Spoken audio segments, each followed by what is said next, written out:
আল্লাহর ওলি আলী ইবনে হাইতি আশ্চর্য হয়ে গেলেন, এই কি কাণ্ড, আমি দুনিয়ার বাড়িতে এখনো জীবিত, কবরের থেকে আওয়াজ আসে, আলী ইবনে হাইতি রে, গজল বন্ধ কইরো না, গজল বন্ধ কইরো না, মায়ার নবীর গজল যদি বন্ধ করো আমার কলব বন্ধ হয়ে যাবে।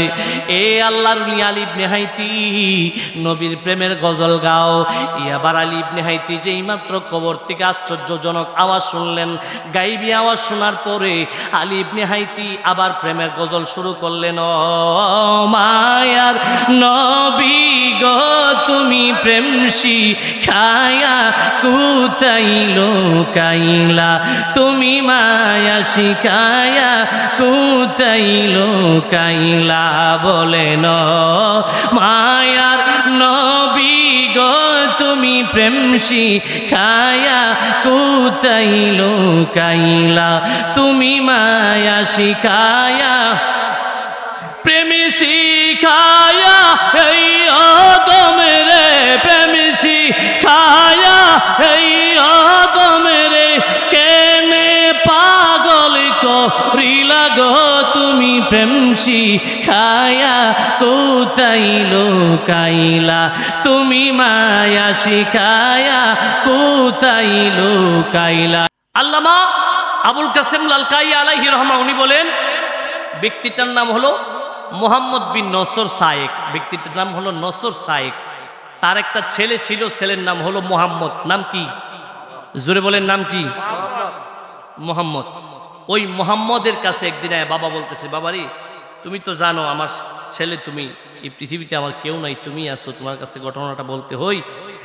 তুমি তো জানো প্রত্যেক দিন আমি ব্যবসার ফাঁকি দিয়া যেই জায়গায় জানাজা হই, জানাজায় আমি অংশগ্রহণ করি। এই আজকে জানাজার মধ্যে এমন একটা ঘটনা ঘটছে, যেই ঘটনাটা তোমার কাছে না কইয়া আমি আমার বুকটারে হালকা করতে পারতেছি না। সুবহানাল্লাহ কইতেন না? জানাজার মধ্যে কিছু কিছু আল্লাহর বান্দার জানাজার মধ্যে কিছু আশ্চর্য অলৌকিক কিছু ঘটনা হয় না? জোরে কোন হয় না? সবাই কিন্তু এইগুলা দেখে, জোরে বলেন দেখে, যার দেহার চৌক হইছে হে ওই দেহে। কথা কন না? কথা কন ঠিক না? তো মোহাম্মদ বিন নসর সায়েক আল্লাহর ওলি। ইনি কেমন ওলি হইছেন জানেন? কেমনে ওলি হইছেন? ওনার তো তেমন কোনো ইবাদতও নাই। এই আল্লাহর বান্দাদের জানাজায় অংশগ্রহণ করতে করতে করতে আমার আল্লাহ তার উপরে এমন রাজি হইছে, তারে আল্লাহ মুস্তাজাবুদ দাওয়া বানাই দিছে। সুবহানাল্লাহ কইতেন না? মুস্তাজাবুদ দাওয়া কি জানেন? এই যাকে আমার আল্লাহ মুস্তাজাবুদ দাওয়ার অধিকারী বানায়, সেই লোক দোয়া করতে দেরি হয়, কবুল হইতে দেরি হয় না। সুবহানাল্লাহ কইতেন না? কি আমলটা কি বেশি কঠিন? জোরে কোন বেশি কঠিন? এবার এই আল্লাহর বান্দা বলতেছে, বাবা মোহাম্মদ শুনো আমার সন্তান, আমি আজকে এক জানাজার মধ্যে গেলাম, যাওয়ার পরে জানাজায় অংশগ্রহণ করলাম। আমার মনে মনে ধারণা, আজকে যেহেতু ব্যবসা বন্ধ করে আসছি, যেহেতু একটু সুযোগ আছে, আমি এক কাজ করব, আজকে শুধু জানাজাই না, তারে কবর পর্যন্ত পৌঁছাই দিয়া তার দাফনের কাজটা শেষ করব। নবী বলেন, জামিউস আহাদিসের মধ্যে আলা হযরত দ্বীনে মিল্লাত ইমাম আহমদ রেজা খান ফাজিল বেরেলভী রাদিয়াল্লাহু তাআলা আনহু হাদিস নকল করতেছেন যে কোন নবীর উম্মত যদি দুনিয়া থেকে বিদায় হয়ে যায়, ওই উম্মত বিদায় হওয়ার পরে জীবিত উম্মত যদি তার জানাজার নামায় অংশগ্রহণ করে, জানাজার নামাজে অংশগ্রহণ করার পরে সে যদি জানাজা শেষ করে তারে কবর পর্যন্ত পৌঁছাই দিয়া তারে দাফনের কাজ শেষ করে দেয়, এই জায়গায় দুইটা কাজ। কয়টা কাজ? একটা হলো জানাজায় অংশগ্রহণ করা, একটা হলো তারে দাফন কাজ শেষ করা। দুইটা কাজ করলে দুই কেরান সমপরিমাণ সওয়াব আমার আল্লাহ তার আমল নামায় দিয়ে দিবে। সুবহানাল্লাহ কোন না? এখন দুই কেরান কি শুনেন? দুই কেরান হলো মিসলু জাবালাইন, দুই পাহাড়, উহুদ পরিমাণ পাহাড়ের সমান সওয়াব, দুই পাহাড় পরিমাণ সওয়াব আমার আল্লাহ যেই ব্যক্তি জানাজায় অংশগ্রহণ করবে এবং কবরে পৌঁছাই দিয়ে কবরের কাজ সম্পন্ন করে দিবে, তার আমল নামার মধ্যে আমার আল্লাহ সওয়াব দিয়ে দিবে। সুবহানাল্লাহ কইতেন না? বলেন না আল্লাহু আকবার? মুআজ্জাজ মুহতারাম শুনেন, ওই আল্লাহর ওলি নসর সায়েকের কথাটা শুনতে রাজি আছেন নি আপনারা? জোরে বলেন, রাজি আছেন? একটু পানি বলছেন। আল্লাহর ওলি নসর সায়েক ডাক দিয়া বলি, বাবা মুহাম্মদ, তুমি আমার সন্তান, দুনিয়ার জমিনে তুমি ছাড়া আমার দুনিয়াতে কেউ নাই, তোমার কাছে আমি আজকে একটা এমন ঘটনা বলবো যেই ঘটনা তোমার কাছে আর কখনো বলি নাই। তুমি জানো প্রত্যেক দিন কোনো না কোনো আল্লাহর বান্দার জানাজার নামাজের মধ্যে আমি অংশগ্রহণ করি। এরে আমার সন্তান শোনো শোনো, আজকে আমি এমন একজন আল্লাহর বান্দার জানাজার মধ্যে গেলাম। জানাজার নামাজ শেষ করার পরে আমার কলিজার মধ্যে, আমার দিলের মধ্যে কেন জানি বাড়ি দিল। আমি তার কবর পর্যন্ত যাইব, তার কবরের কাজটা সম্পূর্ণ করে দিব। এই কাজটা করে আমি আমার নবীর পক্ষ থেকে, নবীর ঘোষণা অনুযায়ী মিসলু জাবালাইন 2 পাহাড় পরিমাণ সব আল্লাহর দরবার থেকে অর্জন করব। এই নিয়ত করে যেই মাত্র তার জানাজার নামাজের মধ্যে অংশগ্রহণ করলাম, জানাজার নামাজ 4 তাকবীরের সহিত জানাজার নামাজ সম্পূর্ণ হয়ে গেল। জানাজার নামাজ সম্পূর্ণ হওয়ার পরে এরে আমার সন্তান, আমি যেই মাত্র ওই মৃত ব্যক্তির সাথে কবর পর্যন্ত পৌঁছাইলাম, ওই কবরের মধ্যে পৌঁছানোর পরে ওই মৃত্যু ব্যক্তির তার আওলাদ 3 জন কবরের মধ্যে নামলো। আচ্ছা বলেন, আপনাদের এলাকায় 3 জন নামে না 5 জন নামে? আরো জোরে বলেন, 3 জন না 5 জন? ওই মোহাম্মদ ডাক দিয়া বলতেছেন, আল্লাহর ওলি নসরুল সাহেব ডাক দিয়া বলে, সন্তান ও আমার মোহাম্মদ শোনো শোনো, আমি যেই মাত্র ওই জানাজার নামাজ শেষ করে তার কবরের মধ্যে গেলাম, তার আওলাদ 3 জন কবরের মধ্যে নামলো তারে কবরের মধ্যে শোয়ানোর জন্য। এর নবীর আশিক দুনিয়ার বাড়ি কার জন্য করলেন? যে আপনারে কবরে শোয়াইবে সে কিন্তু আপনার শত্রু না, যে আপনারে কবরে শোয়াবে সে আপনার শত্রু না, সে হয়তো আপনার সন্তান, সে হয়তো আপনার ভাই, সে না হয়তো আপনার চাচা আলিয়া উলাদ রক্তের মানুষ। এই রক্তের মানুষগুলা শেষ বিদায় দেওয়ার জন্য লাভ দিয়া কবরে নেমে যাবে। কথা বলেন ঠিক কিনা? নবীর আশিকের আরে আমার, ওই কবরে একটা মানুষ কেমন অসহায়, আল্লাহ নবীজি হাদিস শরীফের মধ্যে বলে, একটা মানুষ কবরের মধ্যে কেমন অসহায় সে ছাড়া দুনিয়ার মানুষ এটা বুঝবে না। কবরের প্রথম রাত্রটা কেমন ভয়াবহ রাত্র, এই রাত্রটা অতিবাহিত করতে ওই বান্দার কেমন লাগে, ওই বান্দা ছাড়া কেউ বুঝতে পারবে না। আল্লাহ নবীজি বলে, কবরের আযাব, কবরের ওই ভয়াবহতা, কবরের ওই মায়া মমতাহীন অবস্থা যদি দুনিয়ার মানুষ দেখতো, তাহলে দুনিয়ার বাড়ি সেইরা জঙ্গলের দিকে চইলা যাইতো। ইয়াবার মোহাম্মদ বিন নসর সায়েক, মোহাম্মদ বিন নসর সায়েক, আল্লাহর ওলি নসর সায়েক ডাক দিয়ে বলে, সন্তান আমি যেই মাত্র কবরের মধ্যে গেলাম, দেখলাম তার আলিয়া উলাদ 3 জন কবরের মধ্যে নামলো তারে কবরের মধ্যে শোয়ানোর জন্য। কবরের মধ্যে যেই মাত্র শোয়াইবে, আমি হঠাৎ করে তাকায় দেখি কবরের ভিতরে মানুষ 3 জন না, ওই না, কবরের ভিতরে 2 কোণা দিয়া আরো 2 জন নুরানি ব্যক্তি, তাদের চেহারাটা বড় উজ্জ্বল ছিল। ওই 2 জন ব্যক্তি কবরের 2 কর্নার দিয়া কবরের ভিতরে নামছে। চিৎকার মেরে বলুন আল্লাহু আকবার। বলেন না ইয়া রাসূলুল্লাহ? কবরের আযাব কতই কঠিন সইতে আমি পারিব না, কবরের আযাব কতই কঠিন সইতে আমি পারিব না।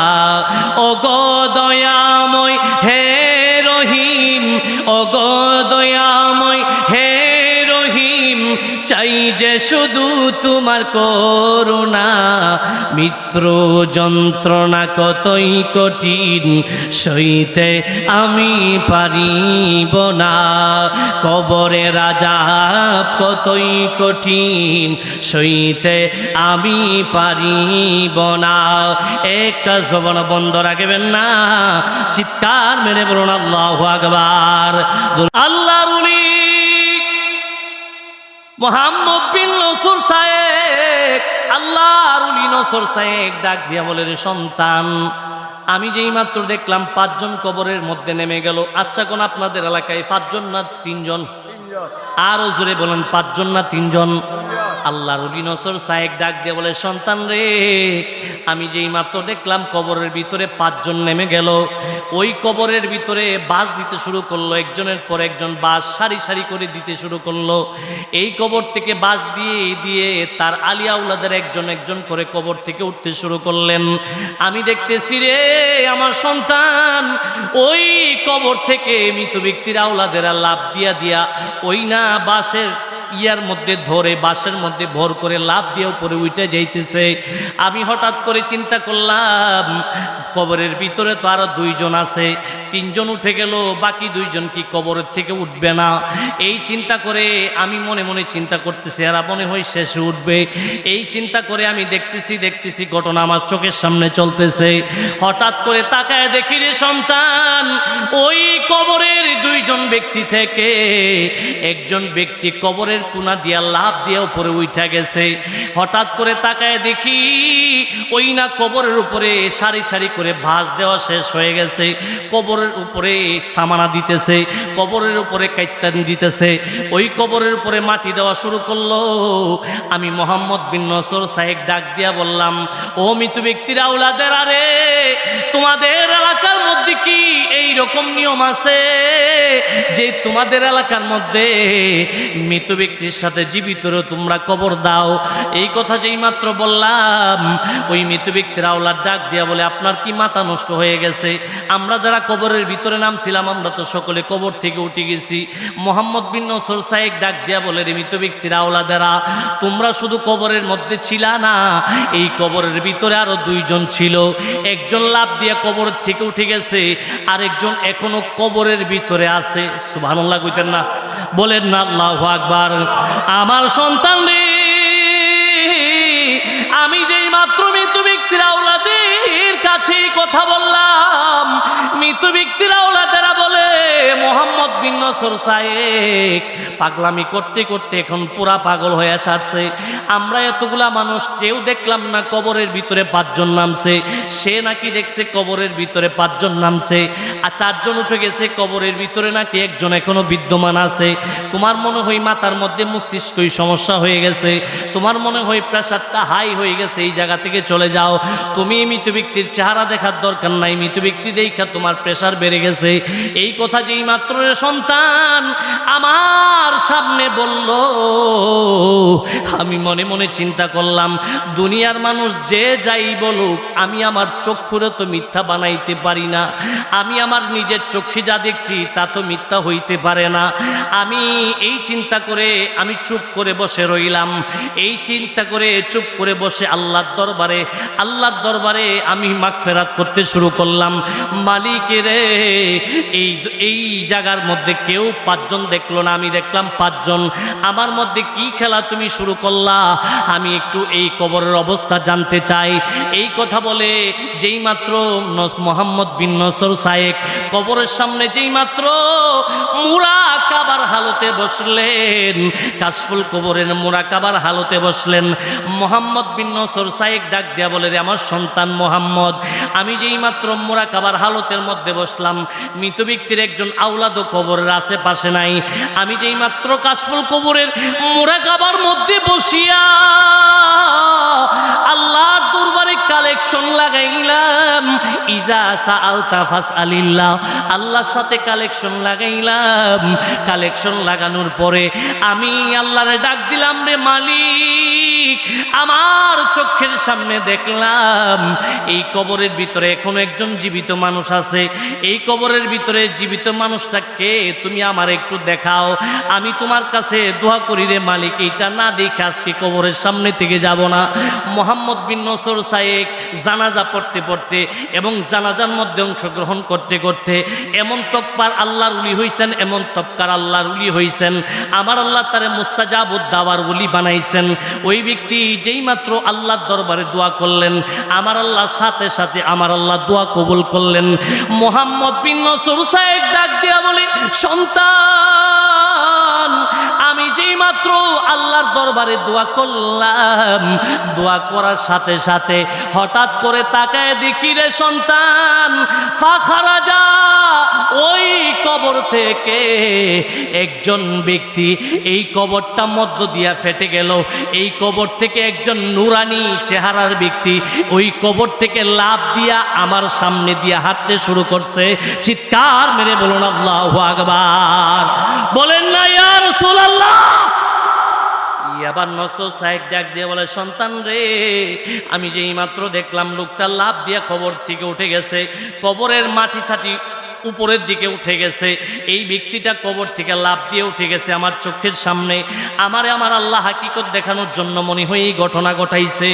এই ব্যক্তিটা যেই মাত্র কবর থেকে উঠে আমার সামনে দিয়া চলে যায়, আমার সামনে দিয়া যেই মাত্র আমাকে পার হইয়া অতিক্রম কইরা সামনের দিকে চলে যাচ্ছিল, কবরের স্থান, কবরের এরিয়া পার হওয়ার জন্য চাইছিল। আমি হঠাৎ করে ডাক দিলাম, আল্লাহর বান্দা, ইয়া আব্দুল্লাহ, এরে আল্লাহর বান্দা, কে আপনি? আপনার পরিচয় কি? আপনার পরিচয়টা আমার জানার বড় শখ। আপনি এতক্ষণ কবরের ভিতরে কিভাবে ছিলেন? আপনি কেন কবরের ভিতরে মৃত ব্যক্তির সাথে ছিলেন? আপনি কেন কবরের ভিতরে ছিলেন? আপনি কেন কবরের ভিতরে ছিলেন? কি কারণে ছিলেন? আমি যেই মাত্র জিজ্ঞাসা করলাম, ওই ব্যক্তি আমার চেহারার দিকে তাকাইয়া আমার একটা মুস্কি হাসি দিয়া ডাক দিয়া বলে, মোহাম্মদ বিন নসর সায়েক, ও আল্লাহর ওলি নসর সায়েক, আপনি আমারে জানতে চাইলেন আমি কে, আমার পরিচয় কি? আমি কেউ না রে নসর সায়েক, আমি হলাম আল্লাহর আসমান থেকে পাঠানো একজন নুরানি ফেরেশতা। চিৎকার মেরে বলুন আল্লাহু আকবার। বলেন না ইয়া রাসূলুল্লাহ।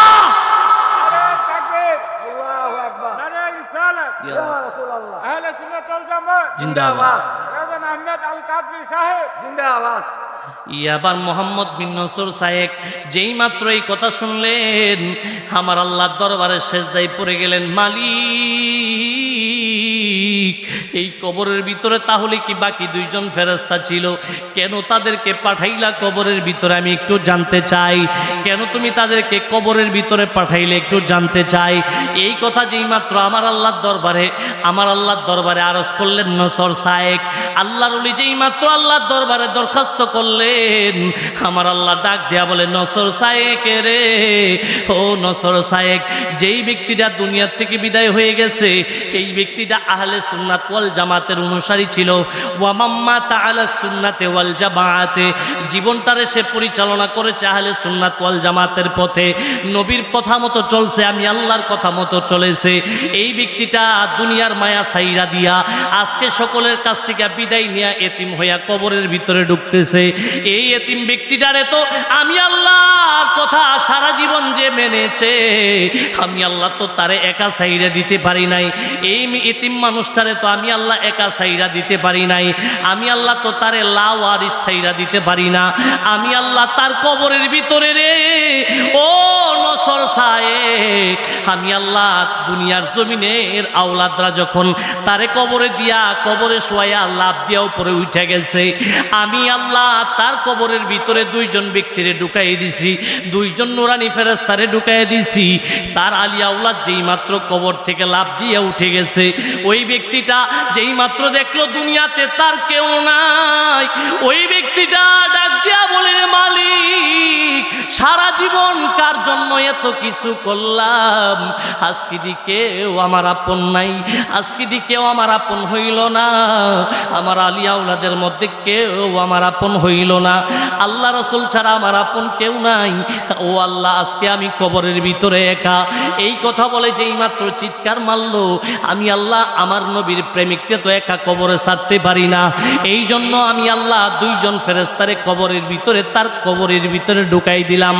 একজন ফেরেশতা ওই না তার আওলাদের সাথে সাথে সাথে লাফ দিয়ে উপরে উঠে গেছে, আর একজন কবরের ভিতরে রয়ে গেছে। তোমাকে দেখানোর জন্য আমি আল্লাহ তারে তোমার চোখের সামনে আনছি। আমি আল্লাহ তো তারে কবরের ভিতরে এতিম বানায় রাখতে পারি না, আমি আল্লাহ তো তারে কবরের ভিতরে লাওয়ারিস রাখতে পারি না। এই জন্য আমি আল্লাহ তার কবরের ভিতরে দুই দুইজন নুরানি ফেরেশতারে কিয়ামত পর্যন্ত ফিট করে দিলাম তার সেবা করার জন্য। যেই ব্যক্তি ওই ব্যক্তি আমি আল্লাহরে ভুলে নাই, আমার রাসূলরে ভুলে নাই, আমার বিধানে ভুলে নাই, এই জন্য আমি আল্লাহ তার কবরের ভিতরে দুইজন নুরানি ফেরেশতারে ফিট করে দিলাম ওই প্রিয় বান্দার কিয়ামত পর্যন্ত তার সেবা করার জন্য। চিৎকার মেরে বলুন আল্লাহু আকবার। বলেন না ইয়া রাসূলুল্লাহ। আল্লাহর ওলি যেই মাত্র ওই জায়গার মধ্যে উনি ওনার মুরিদদেরকে বিশ্রাম করার কথা বলে উনি এই জায়গার মধ্যে বসে চিন্তা করতেছেন, সবাই তো বিশ্রাম নিতেছে, আমি একটা কাজ করি, আমার তো সময় এভাবে যাবে না, আমার তো মন পড়ে রয়েছে মদিনাতে, এই মদিনার গজল গায়া দেখিনি মনটারে শীতল করতারি। সুবহানাল্লাহ কইতেন না? আল্লাহর ওলি আলী ইবনে হাইতি উনি উনার 350 জন মুরিদ নিয়া যেই মাত্র বিশ্রাম নিতেছিলেন, আল্লাহর ওলি আলী ইবনে হাইতি মনে মনে চিন্তা করলেন, আমার মুরিদেরা বিশ্রাম নিতেছে, আমার তো মন পড়ে আছে রওজা শরীফে, কখন যাব মদিনায়, এই চিন্তায় আমার চোখের মধ্যে ঘুম আসে না। এই কথা বলে আল্লাহর ওলি মনে মনে চিন্তা করতেছেন, মদিনার গজল গাইলে মনটা মনে হয় শীতল হবে। এই কথা বলে আল্লাহর ওলি মদিনার গজল গায়, মদিনা যাব কেমনে দিবানিশি এই ভাবনা আমারি মনে, কন্যা মদিনা যাব কেমনে দিবানিশি এই ভাবনা আমারি মনে। আল্লাহর ওলি গজল গাইতে শুরু করলেন, গজল গাইতে শুরু করলেন। হঠাৎ করে যেই মাত্র গজল বন্ধ করে দিলেন, হঠাৎ করে যেই মাত্র গজল বন্ধ করলেন, উনি যেই জায়গার মধ্যে বসে বিশ্রাম নিতেছিলেন ওই জায়গার পিছন ছিল একটা কবরস্থান। ওই কবরস্থান থেকে আওয়াজ আসে, আল্লাহর বান্দারে আলী ইবনে হাইতি, ওর বড় পীরের মুরিদ আলী ইবনে হাইতি, আজকে এই জায়গার মধ্যে অনেক দিন হয়েছে, বছরের পর বছর হয়েছে শুইছি, এই রাস্তা দিয়া কেউ যায় না রে আলী ইবনে হাইতি, কেউ মদিনার গজল আমারে শোনাই না, তুমি এই জায়গার মধ্যে বসে মদিনার গজল গাও, আমার মনের ভিতরে ভালো লাগে, যেই মদিনার গজল শুনলে আমার অন্তরটা শীতল হয়ে যায়। আলী ইবনে হাইতি রে, ও আলী ইবনে হাইতি, তুমি তোমার গজলটারে বন্ধ কইরো না, তুমি তোমার মদিনার প্রেমের গজল গাও, তুমি মদিনার প্রেমের গজল গাও, আমার কাছে ভালো লাগতেছে, ভালো লাগতেছে। সুবহানাল্লাহ কোন। আল্লাহর ওলি যেই মাত্র কবর থেকে এই কথা শুনলেন, আল্লাহর ওলি আলী ইবনে হাইতি আশ্চর্য হয়ে গেলেন, এই কি কাণ্ড, আমি দুনিয়ার বাড়িতে এখনো জীবিত। কবরের থেকে আওয়াজ আসে, আলী ইবনে হাইতি রে গজল বন্ধ কইরো না, গজল বন্ধ কইরো না, মায়ার নবীর গজল যদি বন্ধ করো আমার কলব বন্ধ হয়ে যাবে। এ আল্লাহর ওলি আলী ইবনে হাইতি নবীর প্রেমের গজল গাও। এবার আলী ইবনে হাইতি যেই মাত্র কবর থেকে আশ্চর্যজনক আওয়াজ শুনলেন, গাইবি আওয়াজ শোনার পরে আলী ইবনে হাইতি আবার প্রেমের গজল শুরু করলেন। ও মায়ার নবী গো তুমি প্রেম শিখায়া কোথায় লুকাইলা, তুমি মায়া শিখায়া কোথায় লুকাইলা, বলেন মায়ার নবী গো তুমি প্রেম শিখায়া কোথায় লুকাইলা, তুমি মায়া শিখায়া প্রেম শিখায়া এই আদম রে, প্রেম শিখায়া এই আদম রে, কেনে পাগল করিলা গো তুমি প্রেম শিখায়া কোথায় লুকাইলা, তুমি মায়া শিখায়া কোথায় লুকাইলা না। ইবনে হাইতি যেই মাত্র গজল আবার শুরু করছে, কবর থেকে আওয়াজ আসে, আলী ইবনে হাইতি রে গজল বন্ধ কইরো না, এই তোমার গজল না শুনলে আমার ভিতরে শান্তি লাগে না। সুবহানাল্লাহ কইতেন না? এই দিক দিয়া দেখে হঠাৎ করে একটা মুরিদ দাঁড়ায় গেছে যে পীর মুর্শিদ, এই আমি ঘুমাইয়াছিলাম, কে যেন আমার কইতাছে আলী ইবনে হাইতির মুরিদ তুমি ঘুমায়ও না, তোমার মুর্শিদ পীর মুর্শিদ গজল বন্ধ করে দিছে, তুমি তোমার মুর্শিদরে কও গজল যাতে বন্ধ না করে আমার নবীর প্রেমের গজল গাওয়ার জন্য। সুবহানাল্লাহ কন্যা। আলী ইবনে হাইতি কো বাবা রে, যে বেটা কবর থেকে আমার সাথে কথা কমন মুরিদদের সাথে কথা কয়, বেটা তা আমার চেয়ে আরো বড় উলি। সুবহানাল্লাহ কইতেন না? বলেন না আল্লাহু আকবার। আল্লাহর উলি আলী ইবনে হাইতি মনে মনে চিন্তা করে রে, যেই ব্যক্তি কবর থেকে আমি আলী ইবনে হাইতির সাথে কথা বলতে পারে, যেই ব্যক্তি আমার মুরিদের সাথে কথা বলতে পারে, এই ব্যক্তি সাধারণ কোনো ওলি না। এই কথা চিন্তা করে যেই মাত্র আল্লাহর ওলি আলী ইবনে হাইতি ওই আল্লাহ ওলির সাথে কথা বলতে শুরু করলেন, এবার আলী ইবনে হাইতি ডাক দিয়া বলেন, আল্লাহর ওলি গো, আপনার পরিচয় তো আমি জানি না, আপনি আমারে বলতেছেন বারে বারে নবীর প্রেমের গজল গাওয়ার জন্য, এই দিক দিয়া সময় শর্ট, আমার নির্দিষ্ট সময়ে মদিনা শরীফ যাইতে হবে, খানায়ে কাবা জিয়ারত করতে হবে, এই দিক দিয়ে আমার হাতে সময় অল্প, আপনাকে যদি গজল শোনাই, নবীর প্রেমের গান শোনাই, তাহলে তা আমার সময় চলে যাবে। তবে একটা শর্ত আছে, আপনি যদি আমাদেরকে মদিনায় নিয়ে দিতে পারেন, তাহলে আমি আলী ইবনে হাইতি